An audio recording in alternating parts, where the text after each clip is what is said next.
Hi there, and welcome again to this new episode of Going Green with Sanith. And today we are at the fabulous Black Cat Cafe, and my guest is the young green entrepreneur Savera Weerasinghe. She's the founder and the CEO of Ananta Sustaianbles, and we're here to talk to her about her journey, the reasons for founding it, and we're going to see a little bit about the products that she does quite so successfully. So, Savera, welcome.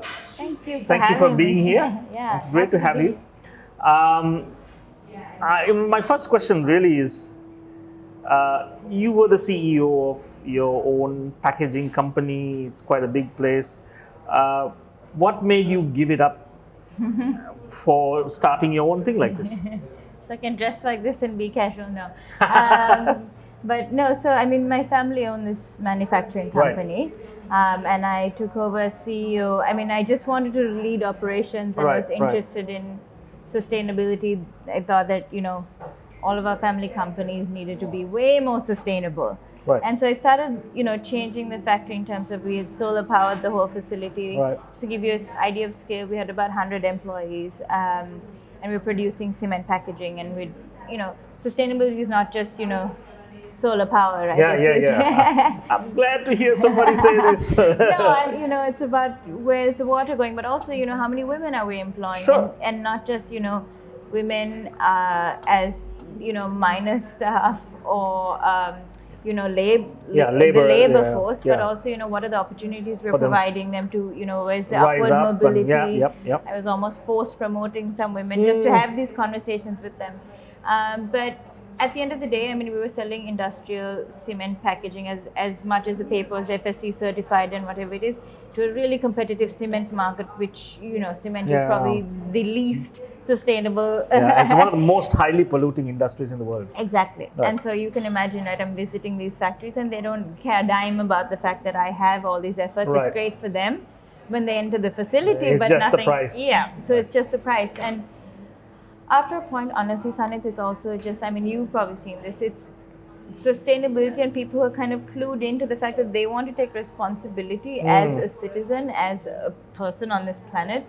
The kind of people that you're having conversations with changes drastically when you're looking at sustainability. And exactly. So tell me a little bit about the products, and we have some here, I think, and we're going to share that with you. So, right, when we come back, we're going to take a look at some of the really nice products that Savera has.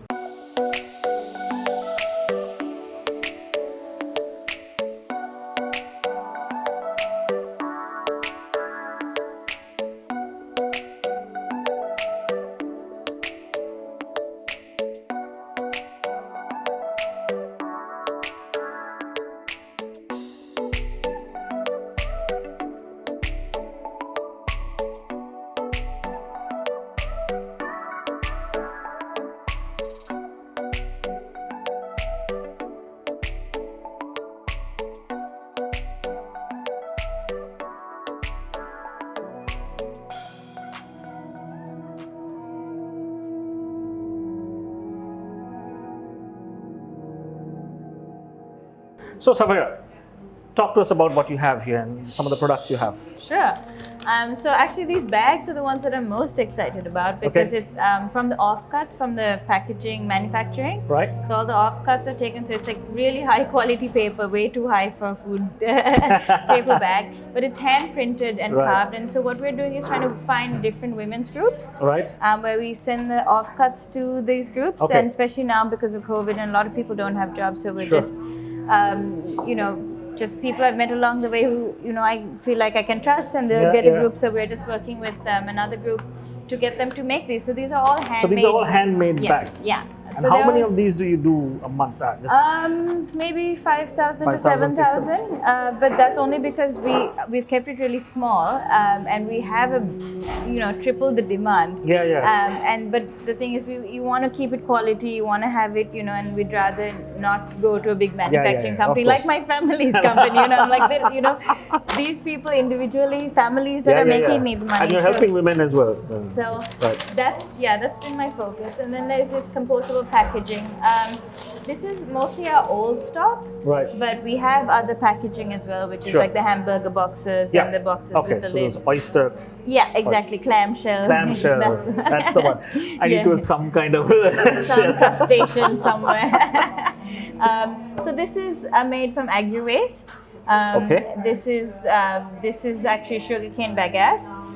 This company, actually, I sit on the board for sustainability and on advisory for them, and so they do their own chemical cleaning. They do all of their own water cleaning. So it's a very sustainable operation out of India. So I can really vouch for the company. That's important, and it's important, So we have, and then it's wooden cutlery. Again, we don't have. We're trying to work with producers here. We're looking at Kithu wood, but then that's reusable. It's really good quality. Whereas this is like disposable, and we don't want to be in disposable. I think straws are the most useless things. Absolutely. But everyone is consuming straws, so we'd rather give them a better option. So the straw is paper. It's paper, and it's biodegradable, I'm assuming. Yeah. So everything has to be compostable. That's the idea of Ananta. Is it has to break down in the soil. So it's not just biodegradable. It's actually compostable. Yes, and the difference, I'm glad you're asking. Biodegradable, I mean, if you go on Alibaba, plastic that breaks down they say is biodegradable. Environmentally. So if it's degrading biologically, as in it's just breaking down, they're going to call it biodegradable. Compostable is that it's going into natural compounds that's going into the soil. As you know, I don't need to, I'm preaching to the choir here. And oh, that looks really delicious. We should have that. Wow. And I think it's all locally sourced stuff, so that's also really important. So this is offered by this cafe here. Yeah. Wow, that's really cool. Really good, right? It looks good in the packaging too. So this is how they do delivery for you. Yeah. So we have this, and then it locks over. We have different kind of packaging, as I said. So we have a really small range, but then also we've put together stuff. So if someone has an idea of like, I want seed paper and notes and stuff, we try to offer and put it all together and say, but we'll vouch for the fact that everything is compostable, because we're not going to put anything else in there. And I want to say here that that's a remarkable thing. There's so many companies who say stuff. And we talk about going green all the time, and it's become this really trendy thing to say. But most people don't know where their products are coming from. They don't know what harm they're causing, and they have absolutely no idea or intention of compensating for the emissions or the pollution that they're causing. But they like to call themselves green. One of the reasons we started this program is to make sure that people knew what's green and what's not. So this, as you said, is compostable. You could put it into garden path, soil. You can grow stuff off this. Totally. And do you know how long it takes to completely? 120 days, ideally, in good composting conditions. The amazing thing about Sri Lanka is that we have almost commercially compostable conditions all over the country, which is pretty awesome. That is why we wanted to be compostable, because we don't have the infrastructure to ensure people aren't segregating their waste. Talking about going green, right? It's a huge trend. Everyone's talking about Greta and reducing their plastic, which is amazing. I mean, not to get me wrong, but I think especially when companies make these grandiose commitments, ask these companies are saying, 15% or all of our materials will be recycled. Of recyclable materials. Now that's fine and dandy, but 9% of all packaging is recycled in the world. So like, really, how much of that packaging is going anywhere?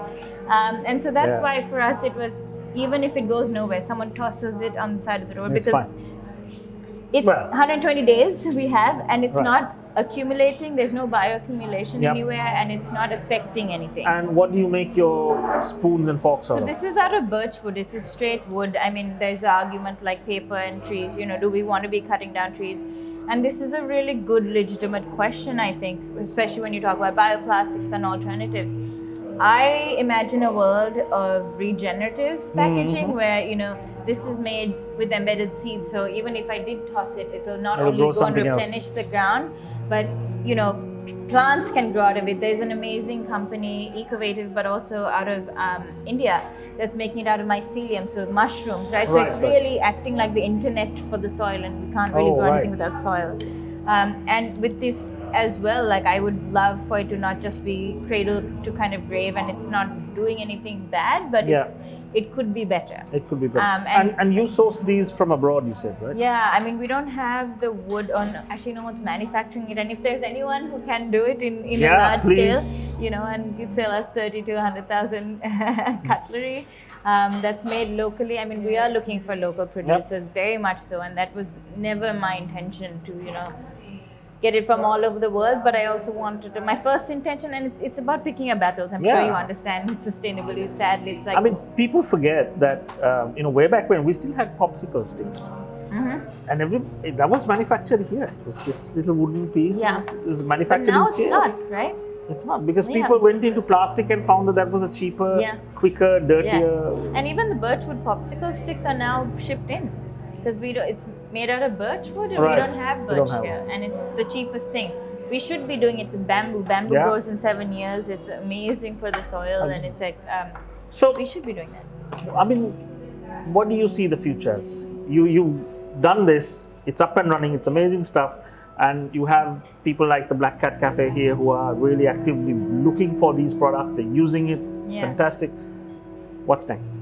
What's next? I mean, I would like a world just like, you know, social entrepreneurship shouldn't be called social entrepreneurship, it should be called entrepreneurship. Sustainable packaging shouldn't be sustainable packaging, it should just be packaging. It's just that we haven't given it enough time to think about where does it go, where does it come from? Right. And I think then us as individuals should be asking this question. So I would love a world where even the most uneducated, and I hope this is not going to be for very long, but the most tosses it out, and they're tossing things, and it's like enabling the soil to grow, replenishing, you know, contributing the biodiversity. That is our greatest resource in Sri Lanka.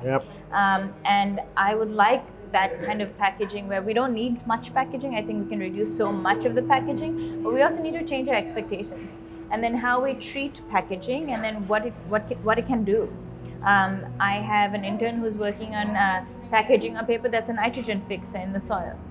Those are the questions that we need to be asking. Right. And I think that if we want packaging to not kind of be this blurry shadow that we don't pay attention to, but then creates the biggest problem, one of the largest problems of our times, then we need to really be paying attention to it and saying, what can it actually do? And I think like from organic farming, we're moving to regenerative farming because we have degraded our soils, we've degraded our ocean so much. Absolutely. You know, so regenerative everything, regenerative packaging. So we're trying to work with local producers. I have seed paper, banana fiber. We're trying to see all of the local materials that we can work with, but we need a patient customer base to say, you know, like this paper straw is, you know, I can't keep it in my juice for so long, it sucks, and, you know, get me a plastic straw. Are you seeing people becoming more green friendly now? Yeah, I think so. I think that's a really good question of like, I think more people are conscious of it. Right. But why are we doing it why am I doing it is a question that everyone needs to ask, because otherwise it just is a trend. And this is far more than a trend. This is our future. Actually, it's our now. And we're on the front line of climate, you know, of a climate crisis. 10 years maybe left before we start down that slope. And like we are consuming the Nestle's and Coca-Colas of the world, who are only committed to 15% of recycling 15% of what they produce, and they haven't even reached those targets. You know, they're at 3% right now. So like we need to be asking these questions and promoting the local small businesses, because this is our future. This is our now. Absolutely. Savera, thank you so much for being with us. Thank you so much. Thank you for sharing me. And all the best in the future. Keep fighting the good fight, me. All right. So thank you very much for joining us, and thank you for staying with us. We look forward to seeing you again on Going Green with Sanith. Let's begin now.